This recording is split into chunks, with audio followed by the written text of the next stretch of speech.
It's not a great sign, this loss for Syracuse, but it's not a terrible sign either. They have talent and they have potential, so I'm looking forward to seeing more out of Syracuse in that 4-game stretch, especially the Michigan game. That'll be fun to watch. Moving on to Nebraska, Tim Miles said before the season, one of the dumbest things I've heard out of a college coach's mouth in a while, that he will get 2 stars tattooed on him, similar to the ones Taran Petaway has right under his collarbone, if Nebraska makes the Sweet 16. Now, that would be a super dumb thing, and after their game against Rhode Island, I'm not too sure they will make the Sweet 16. Shavon Shields looks good, as always. Taran Petaway, 15 points, but his offensive rating was a 54. I'll admit I didn't watch much of this game. It was an overtime game. But I think Rhode Island has some 2 budding stars in E.C. Matthews and Jared Terrell. I got to see Jared Terrell play in high school. I believe he went to KUA. I'm not positive, though, Kimball Union. And he was very good. And I was kind of surprised when he backed out of the Oklahoma State commitment to go to Rhode Island. That's a pretty big... No, he went to Brewster. Yeah, he went to Brewster, too. So I was pretty surprised when he backed out of the Oklahoma State to choose to go to Rhode Island. I'm not too sure maybe what they saw out of him in terms of, why he would have stepped out from Oklahoma State. But it's a huge get for Rhode Island, and E.C. Matthews is the best player in the country that nobody knows about. I said Michael White was the best coach nobody knows about. Well, nobody knows about E.C. Matthews, who's a sophomore, who put up 26 points against Nebraska, putting more than Shavon Shields. So, really good performance from the Rams. This program's on the way up, definitely. And I wouldn't be surprised to see them make a stand in the A-10. Dan Hurley's a good coach. This team is only improving. They were 7-24 in 2012, 8-21 in 2013, 14-18 last year, and they have a chance to be really good this year. Huge games coming up: Kansas, Providence, St. Louis, start conference play. Kansas and Providence would be tough, and then they also play a Southern Miss team that is ranked not in the Ken Palm top 100, but Ken Palm projects it to be a 1-point loss because it's in Hattiesburg. So, that'll be a fun game to watch, and this Rhode Island team is going to be pretty solid. But back to Nebraska. On the schedule left, Florida State, who I'll get to in a minute, Creighton, Cincinnati, Indiana. Well, Indiana starts off conference play. Creighton and Cincinnati. They're projected to beat both Creighton and Cincinnati, but I'm not sure if they'll win either of those games, even though them being home games. Yes, the Rhode Island game was an away game. Not really sure how University of Rhode Island prompted Nebraska, a top 4 Big Ten team, to come visit Kingston, but, that's impressive.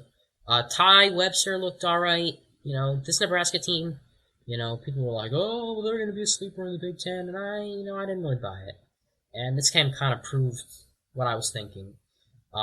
Solid team, nothing too impressive, but definitely looking forward to seeing more out of them. Tim Miles is obviously a good coach, good guy, and he shares a lot of similar name as I do. So, that'll be pretty fun to watch, and I'm looking forward to seeing more out of the, out of the Huskers. So now I'm going to talk about teams from the bottom half of the Atlantic Coast Conference.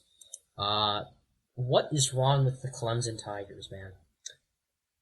Before I preface their 2 bad losses, I'll talk about how they bounced back in the Virgin Islands, beating Nevada, and beating an LSU team that really isn't that good. So, what is wrong with Clemson, man? This is another year we could see Clemson at the bottom of the ACC. They lost to Winthrop at home, and then they lost to Gardner-Webb, calling a timeout they didn't have. Flashback to Michigan in the championship game however many years ago. Yeah, okay. Now I realize it's a completely different scenario, but this team had a 23-13 record last year, so actually not that bad. But the 2 years before, they were middling.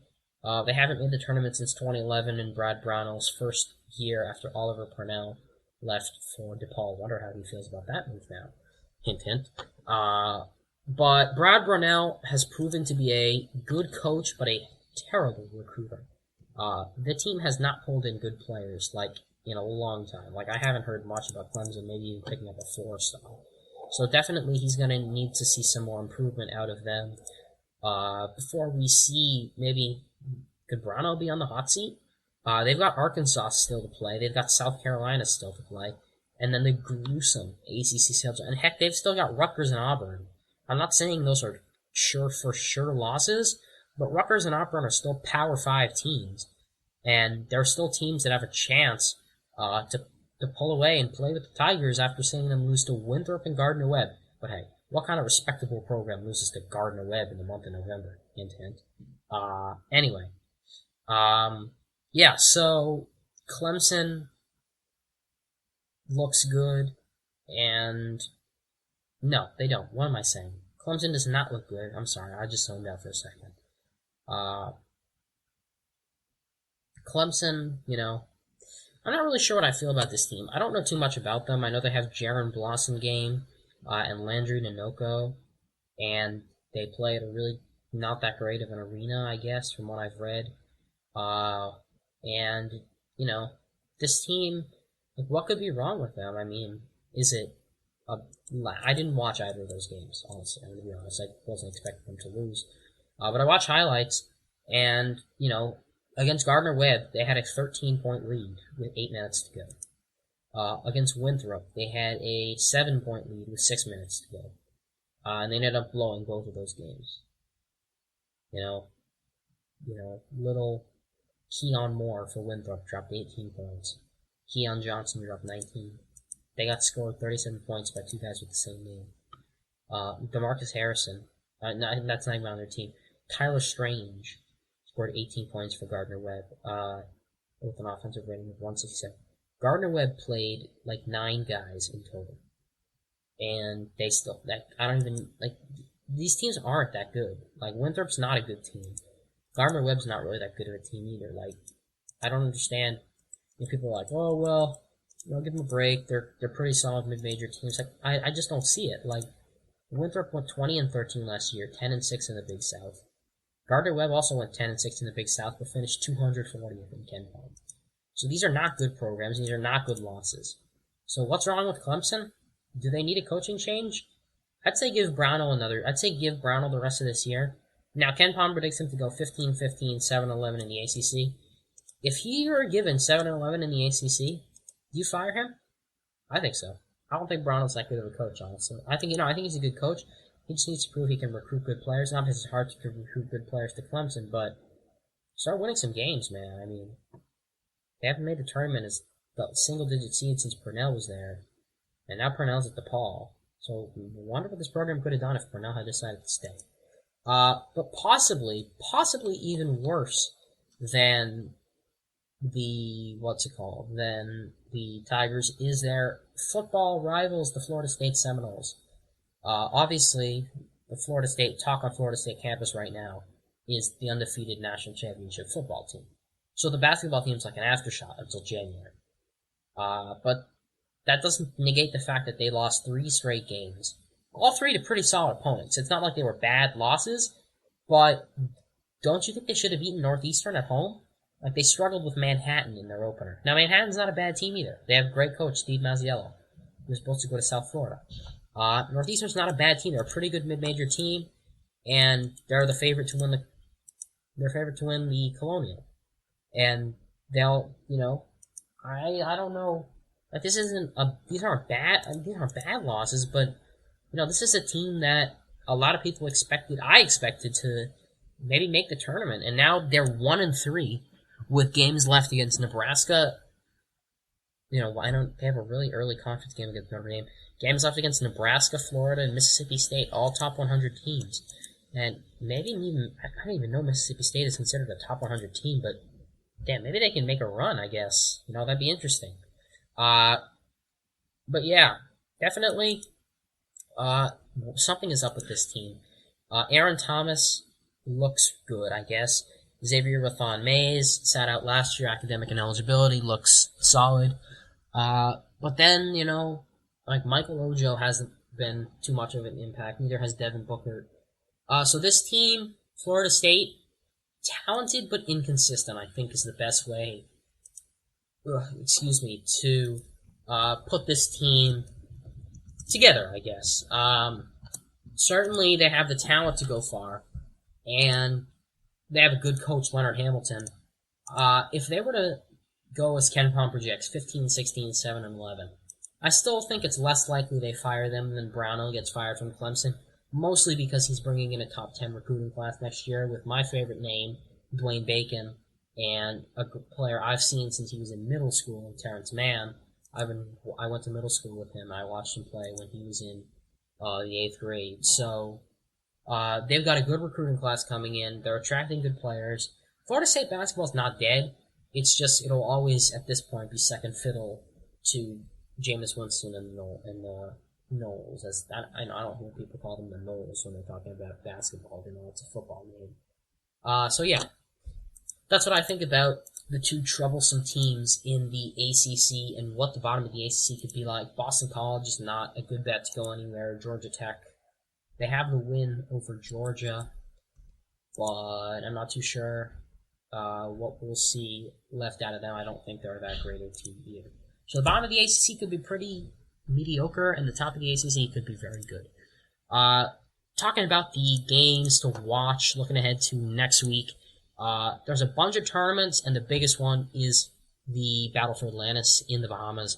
4 ranked teams. We've got Wisconsin, we've got Florida, we've got UCLA, we've got UNC. And then 3 other teams that could challenge for the tournament, Georgetown, Oklahoma, and Butler, and a team that's just thrown in there that's just there, UAB, Alabama, Birmingham. The first round matchups, Wisconsin, UAB, that's a Wisconsin win, Florida, Georgetown. Yeah, I'd lean Florida.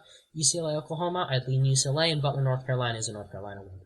Butler's not a bad team. I'm not saying they're a bad team. UAB's not a bad team either, but I'm not sure this Butler team's going to finish in the top half of the Big East, and UAB plays in Conference USA, and they're playing Wisconsin. So, I know this Wisconsin team hasn't seen much out of Sam Decker, but they still got Frank Kaminsky, and Frank Kaminsky would probably be able to tear this UAB team apart alone.